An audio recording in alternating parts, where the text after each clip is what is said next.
صاحب حج کے لیے سب سے جو زبردست دعا اور وظیفہ ہے، ایک تو درود پڑھیں، زیادہ سے زیادہ روزانہ 100 بار درود پڑھیں، اور دوسرا ربنا ارینا مناسکنا وتب علینا انک انت التواب الرحیم، اے اللہ ہمیں اپنے مناسک دکھا، مناسک حج مینا عرفہ دکھا، وتب علینا اور ہم پر رجوع کر لے، ہماری توبہ قبول کر لے، انک انت التواب الرحیم، یہ دعا ہے۔ اور حج کا طریقہ ہم کتاب الحج میں تفصیل کے ساتھ پڑھ چکے ہیں، اپنا صحیح بخاری اور جامع ترمذی کے اندر۔ اختصار کے ساتھ میں آپ کو بتا دیتا ہوں کہ حج کی مختلف قسمیں ہیں، ساری قسموں میں 8 ذی الحجہ سے پہلے حاجی کو مکہ پہنچنا ہوگا،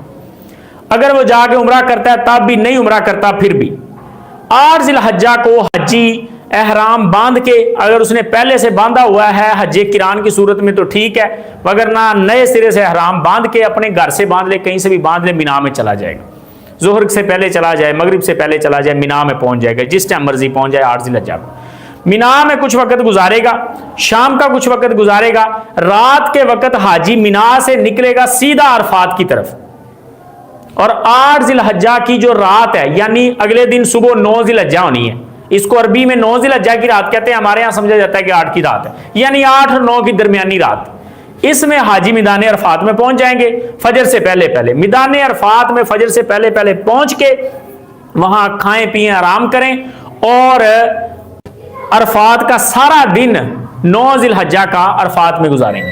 اور وہاں پہ سارے دن میں خطبہ سننا ہے، دعائیں کرنی ہے، نمازیں جمع کرنی ہے، ظہر اور عصر، یہ سارا دن آپ کا دعاؤں کا دن ہے، اور یہ مین دن ہے حج کا، عرفات کا دن، جس میں دعائیں کرنی،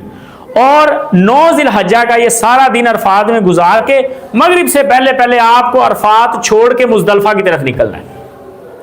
عصر کے بعد مغرب کے درمیان یا مغرب کے وقت بھی نکل جائیں، نکلتے اگر رش کی وجہ سے تھوڑا بہت لیٹ بھی ہو جاتے ہیں کوئی حرج نہیں، آپ نے بہرحال راتوں رات مزدلفہ پہنچنا ہے، مزدلفہ آپ نے رات گزارنی ہے، چاند رات جسے کہتے ہیں، اگلے دن صبح عید ہے،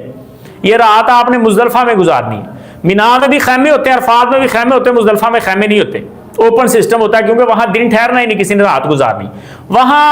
مسجد کے پاس مشعر الحرام کے پاس جا کے آپ نے قیام کرنا ہے، کہیں بھی ارد گرد آپ کو جگہ مل جائے، وہاں پہ رات نیند پوری کرنی ہے، اور ساتھ میں کنکر چن لینے ہیں وہاں سے، جو آپ نے اگلے دن صبح شیطان کو مارنے ہیں، یہ مینا سے چننے آپ نے اکٹھے کرنے، وہاں سے آپ نے فجر کی نماز ادا کر کے، عید والے دن کی فجر کی صبح کی نماز ادا کر کے اشراق سے پہلے آپ نے مزدلفہ سے نکل کے پھر مینا کو جانا، یہ عید والا دن آ گیا، اور یہ کاموں کے اعتبار سے سب سے اہم دن ہے کہ اس میں آپ نے زیادہ کام کرنے ہوتے ہیں، حج والے دن، عید والے دن، اس میں آپ نے کنکر مارنے ہیں جمرات کو، اس میں آپ نے بال منڈوانے ہیں، اس میں آپ نے قربانی کرنی ہے، اس میں آپ نے طواف کرنا ہے، اور یہ کام آگے پیچھے بھی ہو سکتے ہیں۔ اصل ترتیب یہ ہے کہ سب سے پہلے آپ کنکر ماریں، پھر آپ قربانی کریں، اور یا قربانی پہلے کر لیں کنکر بعد میں، اور پھر آپ بال منڈوا کے آپ احرام کھول سکتے ہیں، اور اس کے بعد آپ نے طواف کرنا ہے۔ اگر اس دن طواف کر لیا آپ نے آسانی کے ساتھ تو ویل اینڈ گڈ، اگر رہ گیا تو کوئی حرج نہیں، اگلے دن کر لیں، کیونکہ بہت مشکل ہوتا ہے، بندے کی بس ہو جاتی ہے، وہاں سے مینا میں پہنچتے ظہر اثر ہو جاتی، رش اتنا زیادہ ہوتا ہے، جا کے کینکر بڑی مشکل سے مارے جاتے ہیں، کینکر مار کے یہ عید والے دن کا اہم کام آپ کا ہو گیا۔ اس کے بعد آپ اپنے ہوٹل میں جا کے چاہیں تو نہا کے کپڑے تبدیل کر کے بال منڈوا کے آرام کر لیں، بیویوں کے پاس نہیں جانا، کپڑے بھی عام پہن لیے، خوشبو بھی لگا سکتے ہیں، لیکن بیوی کے پاس نہیں جا سکتے، ابھی عارضی پابندی ہے آپ پر۔ اس کے بعد شام کو آپ نے پھر آ جانا ہے میدان مینا میں، اب 3 دن آپ نے روزانہ مینا میں آ کے رات کا کچھ پہر اور دن کا کچھ حصہ گزارا کرنا ہے، چاہے تو آپ عصر کے وقت آ جائیں اور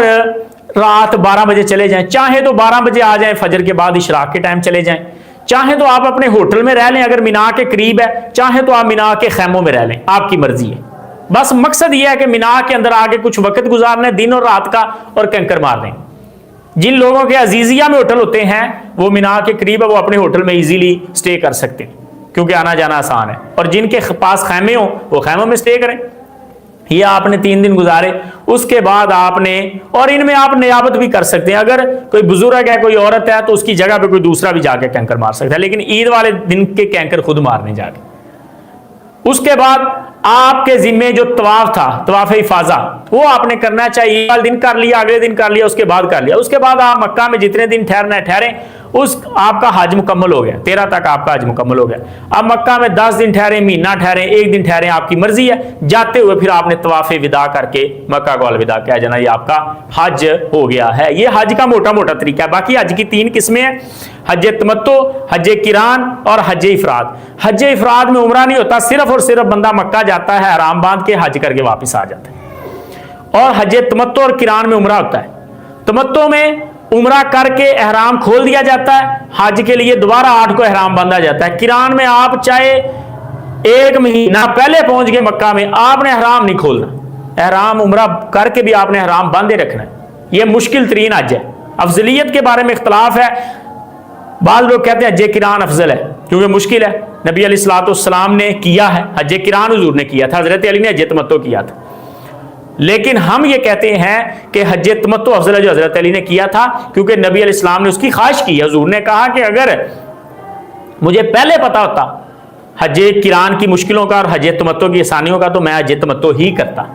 تو حضور کی خواہش کی وجہ سے حج تمتع کو ہم افضل اور بہتر سمجھتے ہیں، اور یہ آسان بھی ہے، واللہ اعلم۔ جی